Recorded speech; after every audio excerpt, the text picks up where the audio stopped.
हमने इस सीरीज के पिछले एपिसोड में आपको इंडियन आर्मी की रैंक्स और इंसिग्निया के बारे में बताया था, जिसका लिंक आपको इस वीडियो के डिस्क्रिप्शन में मिल जाएगा।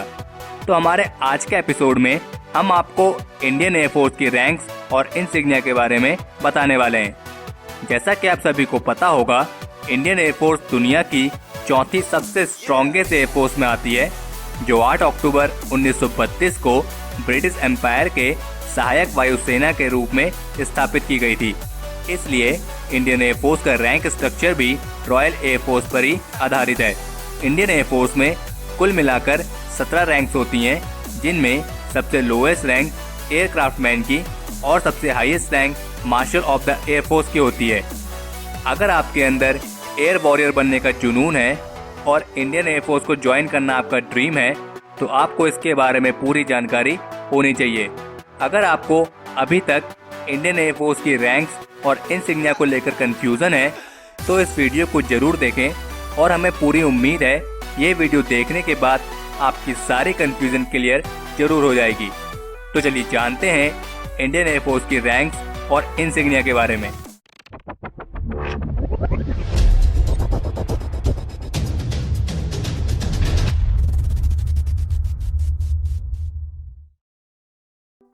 इंडियन आर्मी की तरह ही इंडियन एयरफोर्स में भी रैंक्स को 3 भागों में डिवाइड किया गया है। पहली कमीशन ऑफिसर रैंक्स, दूसरी जूनियर कमीशन ऑफिसर रैंक्स और तीसरी नॉन कमीशन ऑफिसर रैंक्स और अदर रैंक्स। तो सबसे पहले बात करते हैं कमीशन ऑफिसर रैंक्स की। कमीशन रैंक्स में सबसे highest rank martial of the air force की होती है, जो कि एक 5 स्टार रैंक है। और इंडियन एयरफोर्स में आज तक सिर्फ एक ही मार्शल ऑफ द एयरफोर्स रहे हैं, वो हैं marshal of the Indian air force Arjan Singh. इस रैंक की पहचान काले और नीले कलर की 5 पट्टियां होती हैं, जिनमें सबसे पहली पट्टी बाकी के 4 पट्टी के कंपैरिजन में थोड़ी चौड़ी होती है।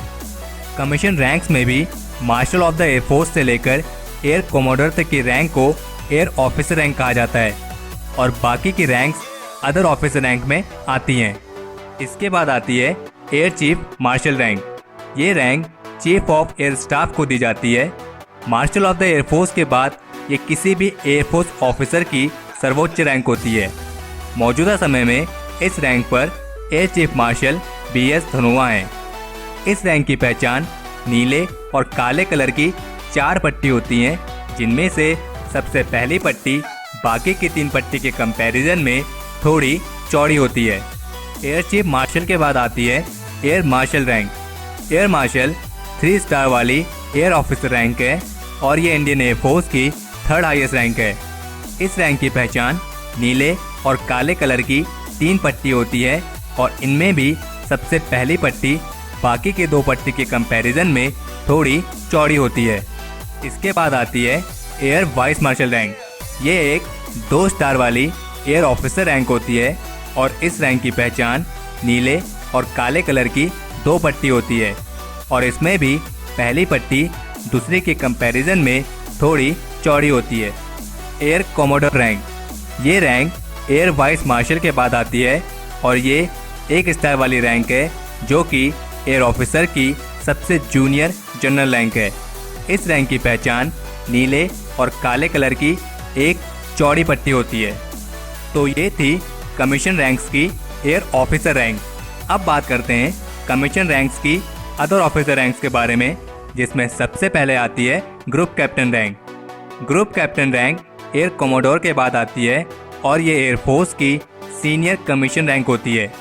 इस रैंक की पहचान नीले और काले कलर की 4 पट्टी होती हैं, लेकिन इसमें सारी पट्टियां एक समान होती हैं और हर पट्टी के बीच में 3.2 mm का गैप होता है, जबकि एयर ऑफिसर रैंक में हर पट्टी के बीच में 1.6 mm का गैप होता है। इसके बाद आती है wing commander rank. Wing commander rank भी एयरफोर्स की सीनियर कमीशन रैंक होती है और इस रैंक की पहचान नीले और काले कलर की 3 पट्टी होती हैं और इसमें भी तीनों पट्टियां ग्रुप कैप्टन रैंक की तरह एक जैसी होती हैं। Squadron leader rank. Squadron leader Indian air force की एक अहम रैंक मानी जाती है और इसे सीनियर ऑफिसर रैंक की सबसे जूनियर रैंक भी कहते हैं। या फिर इसे सीनियर ऑफिसर रैंक की तरफ पहला पड़ाव भी कह सकते हैं। इस रैंक की पहचान नीले और काले कलर की 3 पट्टी होती है, लेकिन इसमें बीच वाली पट्टी की चौड़ाई बाकी 2 पट्टी के कंपैरिजन में बहुत ही कम होती है। इसके बाद आती है flight lieutenant rank.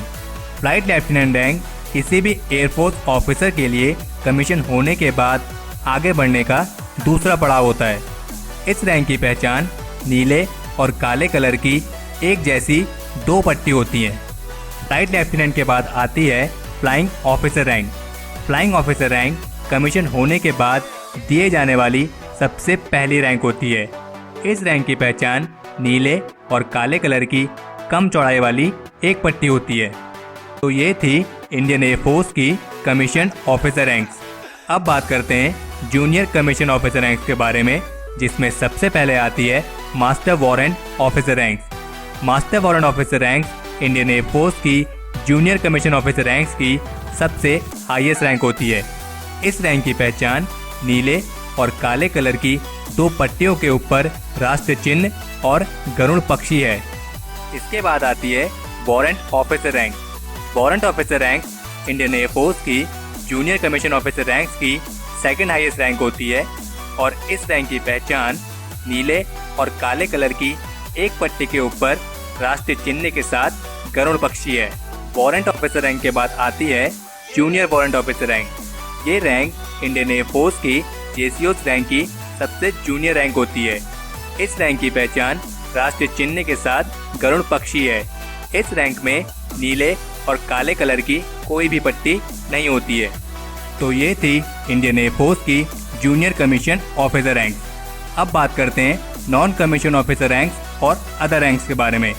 Non commission officer ranks में सर्जेंट, कॉर्पोरल और लीडिंग एयरक्राफ्टमैन आते हैं। सर्जेंट रैंक की पहचान 3 सेवरन के साथ एक गरुड़ पक्षी है।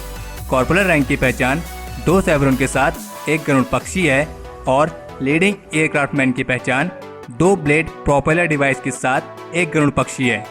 इंडियन एयरफोर्स की सबसे लोवेस्ट रैंक एयरक्राफ्टमैन की होती है, जो कि अदर रैंक्स में आती है और इस रैंक की पहचान एक गरुड़ पक्षी है। इस रैंक में कोई भी सेवरन या पट्टी नहीं होती है। तो ये थी इंडियन एयरफोर्स की रैंक्स और इंसिग्निया।